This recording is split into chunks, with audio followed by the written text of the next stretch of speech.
تبارك الذي بيده الملك وهو على كل شيء قدير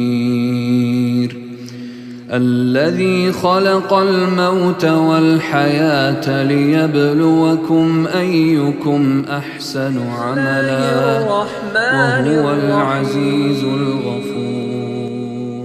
Sebelum video ini dimulai, pastikan kamu sudah mengklik tombol like, subscribe, lonceng, dan share ke teman-teman. Bismillah. Bu, lihat terang Bu. Baik. Assalamualaikum warahmatullahi wabarakatuh.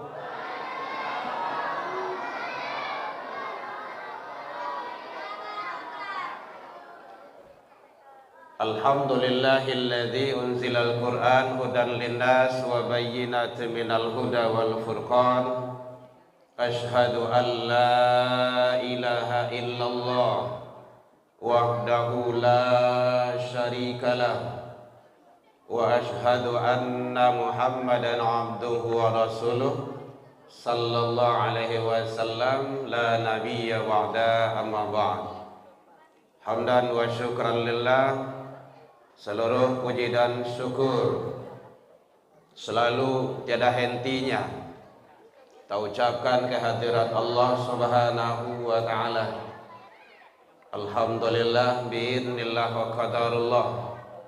Izin Allah sampai ini malam kita masih diberikan umur panjang, badan sehat, waktu luang ada untuk ibadah, dan kita masih istiqomah. Alhamdulillah.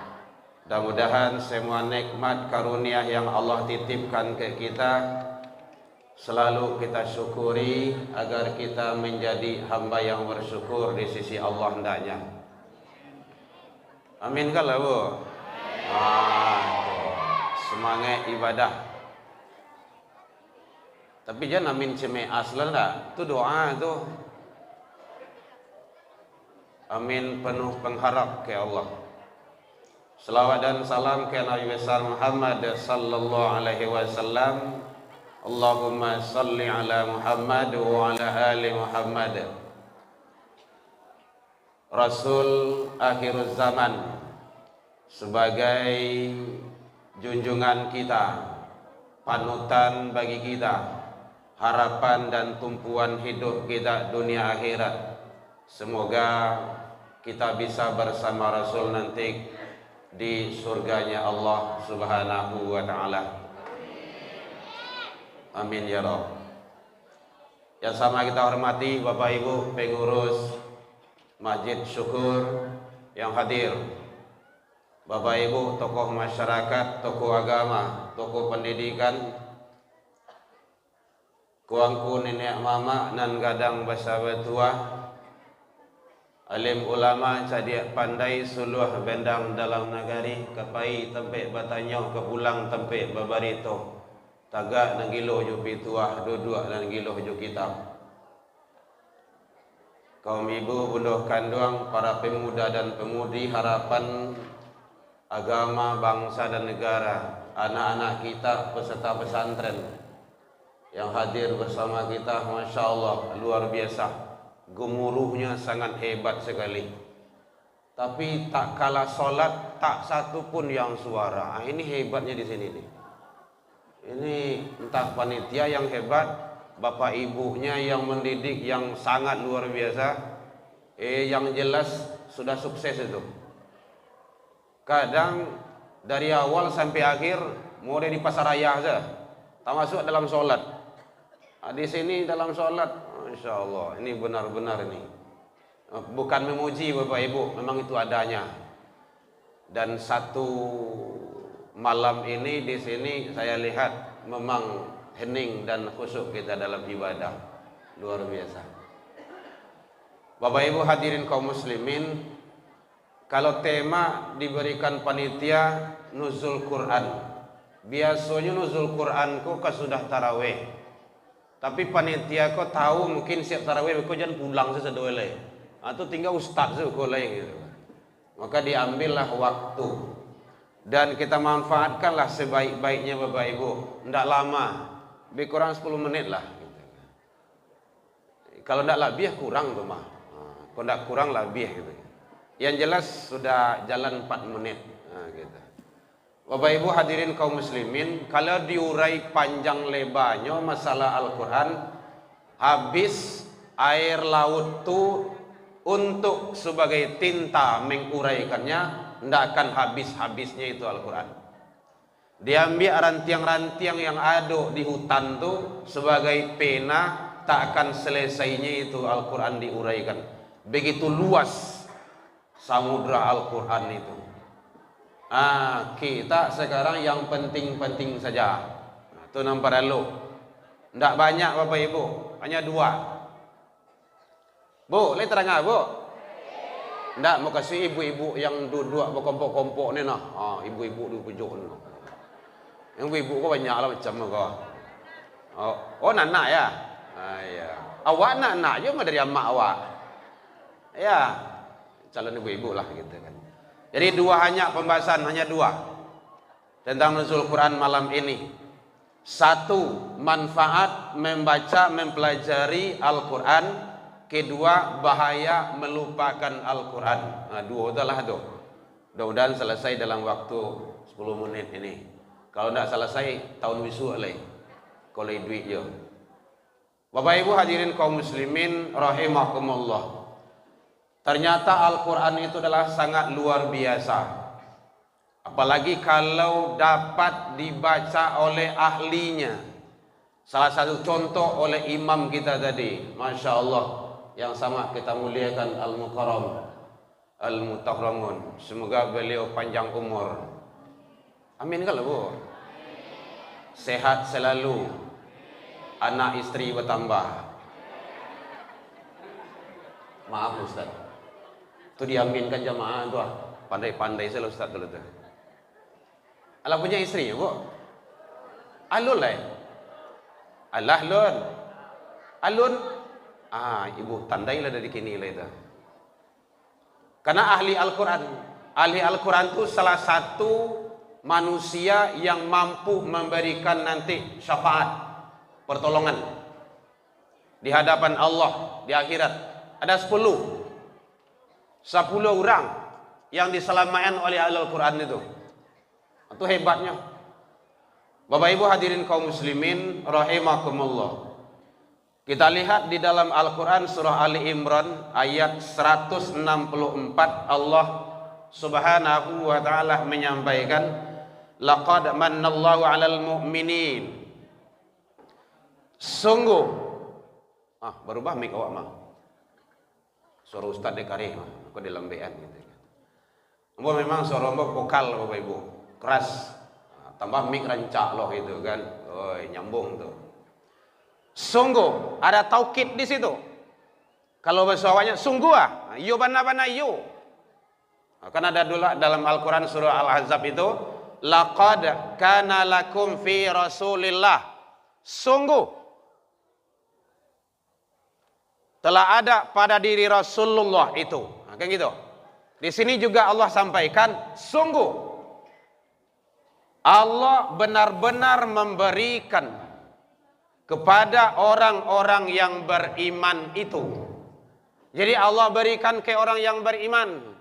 Dan Allah janji sungguh, serius. Tuh. Iyo batu-batu iyo. Ndak garah-garah doh. Itu kalau bahasa awak kayak itu. Yang diutus diberikan oleh Allah Subhanahu wa taala rasulan min anfusihim. Seorang rasul diutus oleh Allah dari kalanganmu sendiri. Kenapa bahasanya kalanganmu sendiri? Di kala itu, Bapak Ibu hadirin kaum muslimin, umat di saat itu berbahasa Arab. Rasul dari bangsa Arab. Al-Quran dengan bahasa Arab. Jadi ada jaminan. Bu, boleh terang Bu? Lempet lah gua gelombang gua. Ya, enggak. Begini Bapak Ibu. Satu, saya pernah belajar ilmu komunikasi. Kalau seandainya jamaah tu lari bui, berhenti selesai. Nah, gitu. Itu isyarat do sebenarnya itu. Yang kedua, saya membacakan Al-Quran. Kalau dalam Al-Quran surah Al-Araf tuh, wa idza quri'al Quran fastami'. Kalau ada orang baca Al-Quran, kedengaran baca Al-Quran, istami'. Dengar. Ansit. Diam. Kalau dengar, kalau diam, Allah akan berikan rahmatnya. Awak khawatir beko kena dengan melanggar ayat itu. Dalam sholat pun Bapak Ibu, dalam khutbah pun, itu tidak boleh ribui. Jangankan ribui, main tasbih pun tidak boleh Bapak-Bapak. Khatib sedang khutbah. Sedang khutbah, lain nampak Bu? Tuh, di mimbar tuh khutbah dah. Di mimbar dah. Hari Jumat. Khatib sedang khutbah, itu wajib hukumnya mendengar. Main tasbih pun tidak boleh. Kan zikir tuh, subhanallah, subhanallah, kan gitu. Tidak boleh itu, melanggar ayat itu. Istami', dengar. Ansit, diam. Awak khawatir dengan ayat itu. Bahkan dalam solat sekalipun, solat jahar, kalau ada imam membaca, itu Bapak Ibu jangan baca. Dengar, diam. Tugas awak itulah dibawa di imam. Judulnya tadi kan awak kan mengikut imam. Iya kan? Ya kalau mengikut imam, ikuti imam itu mukasinya, imam membaca, tidak membaca lah doh. Seluruh bacaan kita itu sudah ditanggung oleh imam. Qiraatul imam, qiraatul jamaah. Jadi bacaan imam itu sudah bacaan jamaah itu. Jadi awak khawatir ke situ Bapak Ibu. Lain dah Bapak Ibu. Alah, lawaran ini kok. Ini lah sama ini. Bapak Ibu hadirin kaum muslimin rahimakumullah. Jadi ternyata Al-Quran tersebut adalah sangat menentukan bagaimana kita, hubungan kita dengan Allah Subhanahu wa Ta'ala. Jadi Al-Quran itu adalah kalam Allah, ucapan Allah, firman Allah, suci. Ini jangan dimain-mainkan. Ini ucapan Allah ini Bapak Ibu. Bukan perkataan siapa-siapa. Tidak ada campur tangan manusia, tidak ada di sini. Makanya bahasanya kalam Allah. Perkataan Allah. Jadi mulia, suci. Maka kalau Al-Quran itu adalah sebagai kitab suci, maka jangan sampai kita tidak memperlakukan sebagaimana mestinya kalam Allah tersebut. Jadi yang pertama adalah Allah mengutus seorang Rasul, tujuannya adalah supaya bisa berkomunikasi bahasa Al-Quran. Jadi membaca Al-Quran, mempelajari Al-Quran itu perlu Bapak Ibu, wajib hukumnya. Sangat sesat, nah, nanti ada pembahasannya itu. Sesatlah manusia, apalagi kalau dia orang beriman, orang Islam, tak pandai baca Al-Quran. Inyo kecenyo kitab suci inyo jo, imam juga, tapi tidak bisa baca Al-Quran tuh. Itu bahaya tuh. Jadi ini tugas kita Bapak Ibu, menyarahan anak awak ke surau. Di sini kan ada MDA tuh. MDA-nya sangat luar biasa. Sekumnya saja Ustadz di sini, Ustadz Ucin, Sekretaris Umum FKDT.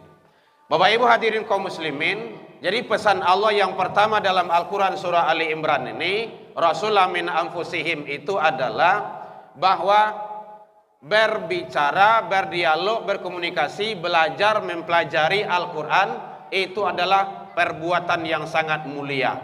Maka Allah sampaikan di dalam Al-Quran, mengutus seorang Rasul agar bisa berkomunikasi dengan Al-Quran itu. Tadi yang sampai indah loh. Maka dalam hadis Rasulullah Sallallahu Alaihi Wasallam menyatakan manusia yang terbaik, khairukum man ta'allama al-Quran. Biasanya itu di masjid-masjid, musola-musola itu ditulis itu, sebaik-baik kamu adalah orang yang belajar Al-Quran wa 'allamahu, dan mengajarkannya. Hanya dua. Manusia yang terbaik itu, lihat terang belakang bu. Ini saya sekali harus jauh lemik kok, supaya ini yang mau tahu. Manusia yang terbaik itu nya dua. Satu, belajar Al-Quran. Kedua, mengajarkannya. Kalau inyo lah pandai belajar Al-Quran, lah pandai jual Al-Quran, itu untuk inyo baru. Belum menjadi ilmu yang bermanfaat. Nah, itu ada hadis tersendirinya itu. Al-ilmu yang tafa'u bih. Kalau ingin menjadi ilmu yang bermanfaat, Al-Quran itu diajar ke orang lain. Ke orang lain itu di luar diri. Makanya Bapak Ibu, ada awak anak kete di rumah, atau ibu-ibu muda, bapak-bapak muda, yang baru anak masih kecil-kecil, kok dape andaknya, bukan kok dape ya, usahakan, pastikan, ngajar Al-Fatihah tu awak sebagai orang gaib ke anak. Ayah zaman deh. Kenapa? Ratu-ratu Al-Fatihah tu selalu dibaca. Paling acok dibaca. Baik Bapak Ibu, kita buka acara kita membacakan Al-Fatihah. Fatihah. Dalam sholat, Al-Fatihah. Apa saja kegiatan sering dibuka dengan Al-Fatihah. Setiap diamalkan itu mengalir pahala dan kebaikannya kepada yang mengajarkannya. Tuh makanya orang tua. Jadi jangan sampai orang tua tidak bisa dan tidak mau mengajarkan anak dengan Al-Quran.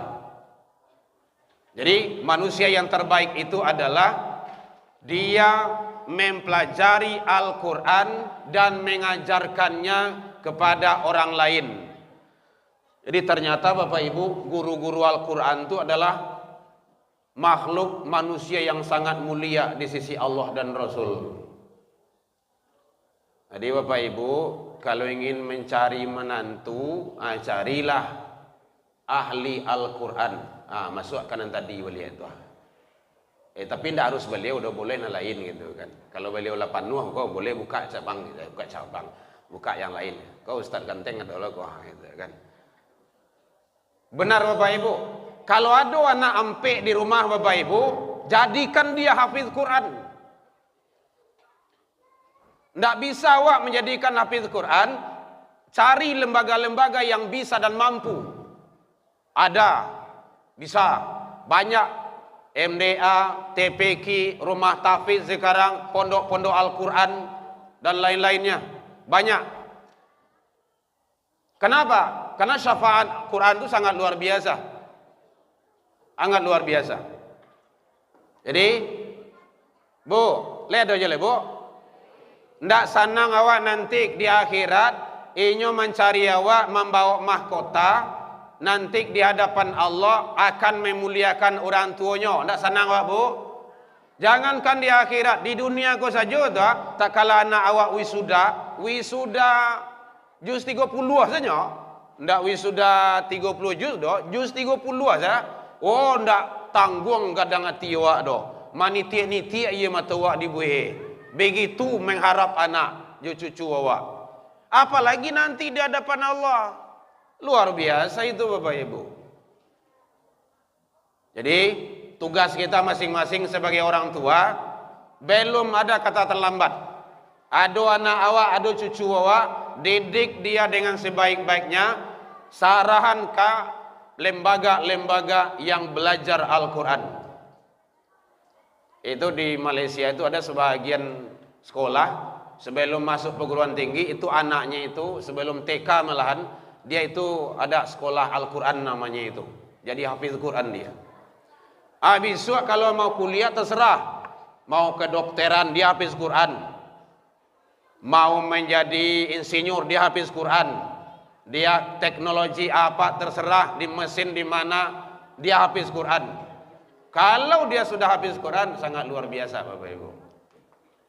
Jadi yang pertama kata Allah di dalam surah Ali Imran itu, ini adalah pembinaan bahasa Al-Quran bagaimana jangan sampai ditinggalkan. Yang kedua, yatslu alaihim ayati, membacakan kepada mereka ayat-ayatnya. Ternyata Al-Quran itu memang dibaca itu dengan suara, karena dulu Bapak Ibu Jibril kepada Nabi itu dibaca. Anak-anak Bapak, wahyu yang pertama turun surat apa? Yuk. Lah tahu sedo itu mah. Surat Al-Alaq. Berapa ayat? Kalau yang mudah-mudahnya kok enggak ditanya nyuri bu itu mah. Berapa ayat? 19 ayat. 5 ayat.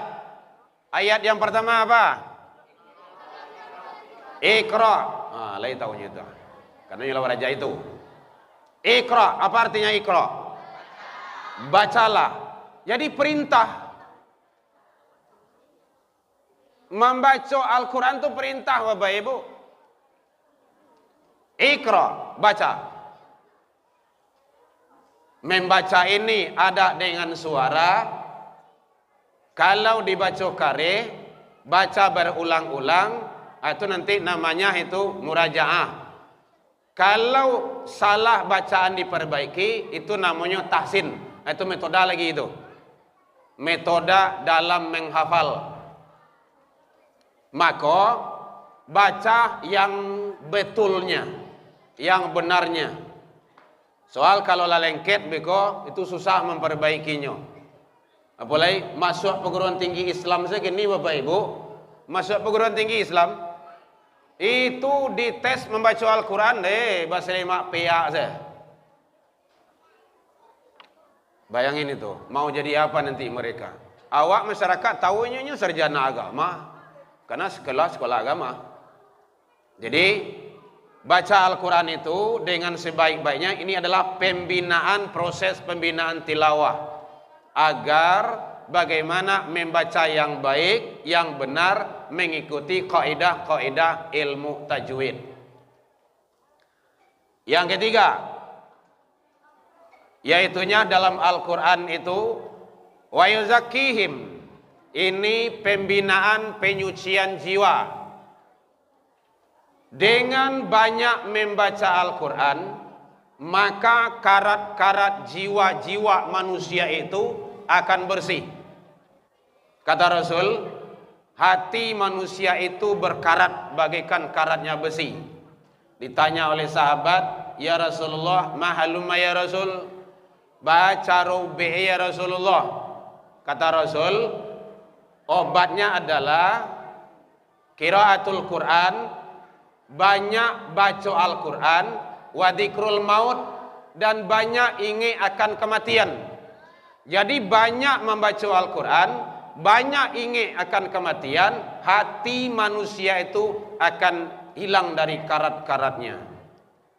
Ini kata sahabat tanya kepada Rasul, karena Rasul menyatakan Al-Quran itu baik semuanya. Kalau tidak percaya, cobalah Bapak Ibu. Ada orang sakit gigi, iduan dansa atau DJ atau musik-musik anu tua, bah kira-kiranya marabunya tu mah. Coba iduan Al-Quran. Cobaan saya dulu. Ini tahu karena Al-Quran itu adalah syifa, obat, lima fis sudur, bagi dada-dada orang-orang yang beriman itu. Jadi wa yuzakkihim, membersihkan jiwa. Maka Allah menyampaikan dalam Al-Quran, qad aflaha man zakkaha, beruntung sangatlah orang yang menyucikan jiwanya. Dengan apa? Dengan perbanyak membaca Al-Quran. Jadi oleh sebab itu Bapak Ibu, Al-Quran kalau dibacakan kepada siapa saja, bahkan kepada air sekalipun, mohon maaf Bapak Ibu, mohon maaf, kadang-kadang ambo pulang ceramah kalau ambo air ko buah, ada yang menyepui ke rumah tu, ada yang menyepui ke rumah, ayo ke rumah lah gitu, nah itu, karena airnya sudah dikaji-kajian gitu. Ada yang paham seperti itu. Bahkan hasil penelitian Jepang kan kayak gitu tuh. Air kalau dibacaan Al-Quran itu berubah molekul-molekul yang ada di dalamnya. Nah, kalau ruqyah itu kan pakai air itu. Bacakan Al-Quran. Jadi Al-Quran itu banyak fungsi, sangat luar biasa. Hadirin kaum muslimin rahimakumullah. Jadi ternyata membaca Al-Quran, mempelajari Al-Quran, dan mengamalkan Al-Quran sangat luar biasa nilainya di sisi Allah Subhanahu wa Ta'ala. Bapak Ibu hadirin kaum muslimin rahimakumullah, lah 25 menit wajamnya. Ndak ibu, masalah bapak mau sholat. Terakhir kita lihat bahaya melupakan Al-Quran. Karena kalau kita urai panjang lebarnya tidak akan selesai. Al-Quran itu luas, sangat luas sekali. Bahaya melupakan Al-Quran bagi orang-orang yang melupakan Al-Quran itu: satu, dhalalun mubin, dia berada dalam kesesatan yang nyata. Kalau Bapak Ibu ingin tahu manusia yang paling fasik dunia, jangan tunjuklah kawan, jangan tunjuklah, bekolah nunjuk-nunjuk tu. Kalau ingin tahu manusia yang fasik dunia dan akhirat, yang tak pernah baca Al-Quran. Di dadonya tu tak ada Al-Quran tu. Mulai baca Al-Quran, nyo lari. Sama lo jo, tu ibu nyebut itu ndak ambo tu dah, sama jo setan gitu kan. Ya, orang yang tak baca Al-Quran, bahkan rumah yang tak ada dibacakan Al-Quran, bagaikan rumah kosong kata Rasul. Rumah kosong tua yang ada di dalamnya antu, antu tu. Ambo belum pernah sebut jo antu dah. Yang ada dalam rumah kosong setan. Apa lagi? Di dalam rumah yang dibaca Al-Quran tu setannya sudah tu mah. Apalagi kalau ada Bapak Ibu kamar ampe di rumah 5 isi sedoe, lakukan aktivitas, mungkin dibuat untuk sholat, ganti baju, untuk pertemuan. Jangan ada yang kosong. Kalau ada kamar kosong cik, tunya situ tuh jin tadi itu. Mulai kalau kamarnya remang-remang lah, lampu mati, duit-duit mati lah, tu bayo tuh. Jadi rumah kalau tidak dibacakan Al-Quran bagaikan rumah kosong kata Rasul. Banyak makhluk-makhluk jahat yang berada di dalamnya.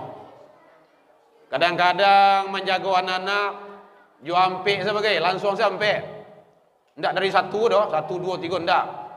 Kadang baca cari-cari sebagai menjaga anak-anak, bayang tu. Baca caranya kabisah tu. Jadi satu, bahaya melupakan Al-Quran adalah dia berada dalam kesesatan yang nyata. Yang kedua, dikung kharaj, dadanya terasa sempit, nyo meraso bana seorang saya, ndak namu menerima kebenaran, inyo suku mencari kesalahan orang saya. Datang ke rumah saji, ayo calia laporan keuangan, manyo. Kok kamu lebih tinggi Nyepe mencari itu saja, mencuki-cuki saja, ndak tempat lain, siko ndak ada, tempat lain. Kuah lo nyubuh kuah. Ado saya tu, orang salah sadoe. Kenapa tu? Karena dia punya pikiran-pikiran yang ndak baik kepada orang lain. Jadi oleh sebab itu, mari jangan sampai Al-Quran ditinggalkan. Yang ketiga, ma'isyatan dangka. Orang yang melupakan, yang jauh dari Al-Quran, kehidupannya selalu merasa sempit. Sampai seutak tu dibuat karena berang kepanjang saya. kalaki bangi saya, kacucu berang saya, barau-barau sih si paru itu saudara barau-barau tahu bu, baru api saya, ndak ada yang elok saya lah do, pamberang tanah. Kenapa itu? Al-Quran itu tidak dibiasakan di dalam diri. Jadi oleh sebab itu jangan sampai Bapak Ibu Al-Quran itu ditinggalkan dan diabaikan. Untuk lebih jelasnya silakan dilihat nanti di dalam bagaimana bahaya melupakan Al-Quran itu di dalam kitab-kitab hadis dan Al-Quran itu sendiri, karena bahaya melupakan Al-Quran itu tidak ada keselamatan hidup dunia dan akhirat. Mudah-mudahan Allah ridho kepada kita. Mohon maaf Bapak Ibu agak panjang sedikit, 29 menit. Nah, lain tidak sampai 30 dong. Apa nyebut isiko 30 tadi ya. Jadi terakhir saya di sini karena ini adalah malam terakhir di subuh sudah kemarin. Maka saya selalu minta doa kepada Bapak Ibu untuk kepada anak-anak cucu kita agar mereka istiqomah selalu dalam kebaikan dalam Al-Quran. Kita doakan karena saudara kini di sana awak kini sedang ibu gini kok. Mudah-mudahan tidak ada imbasnya terhadap orang Islam. Karena semua itu adalah sudah menjadi ketentuan dalam siklus kehidupan. Alfa minkum, salah dan janggal mohon dimaafkan. Salah ke Allah kita taubat, salah ke manusia saling maaf memaafkan. Ilal liqa fastabiqul khairat wabillahi taufik wal hidayah. Wassalamualaikum warahmatullahi wabarakatuh. Kepada Ustaz kita yang telah menyampaikan tausiahnya, semoga bermanfaat bagi kita semua. Amin amin ya rabbal alamin. Adapun infak Ramadan tanggal 4 Maret 2026, pembangunan Rp245.000, anak yatim piatu Rp234.000, MDTA